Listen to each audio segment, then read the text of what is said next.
Bread potato cheese பால் பார்க்கலாமா? Bread எடுத்துக்கோங்க. Mixie ஜாரில் இந்த மாதிரி குட்டி குட்டியாக கட் பண்ணி சேர்த்து நல்லா கிரைண்ட் பண்ணி எடுத்துக்கோங்க. நெக்ஸ்ட்டு ஒரு பவுலில் பாயில் பண்ண பொட்டேட்டோவை ஆட் பண்ணி நல்லா மேஷ் பண்ணி எடுத்துக்கோங்க. கூடவே நம்ம கிரைண்ட் பண்ணி வச்சுருக்க ப்ரெட்டையும் ஆட் பண்ணிக்கோங்க. துருவன கேரட்டும் ஆட் பண்ணிக்கோங்க. வெங்காயம், பச்சை மிளகாய், கொத்தமல்லி,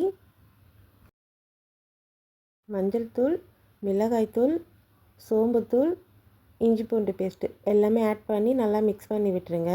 தேவையான அளவு சால்ட்டும் ஆட் பண்ணிக்கோங்க.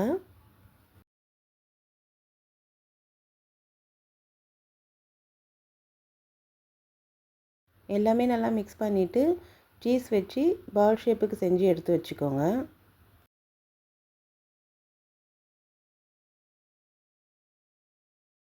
நெக்ஸ்ட்டு பிரெட் க்ரம்ஸ் போட்டு எடுத்துக்கோங்க.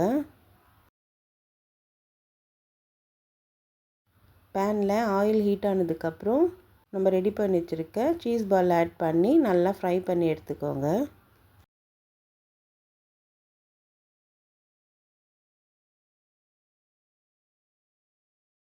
அவ்வளோதான், bread potato cheese ball ready. Try பண்ணி பாருங்கள்.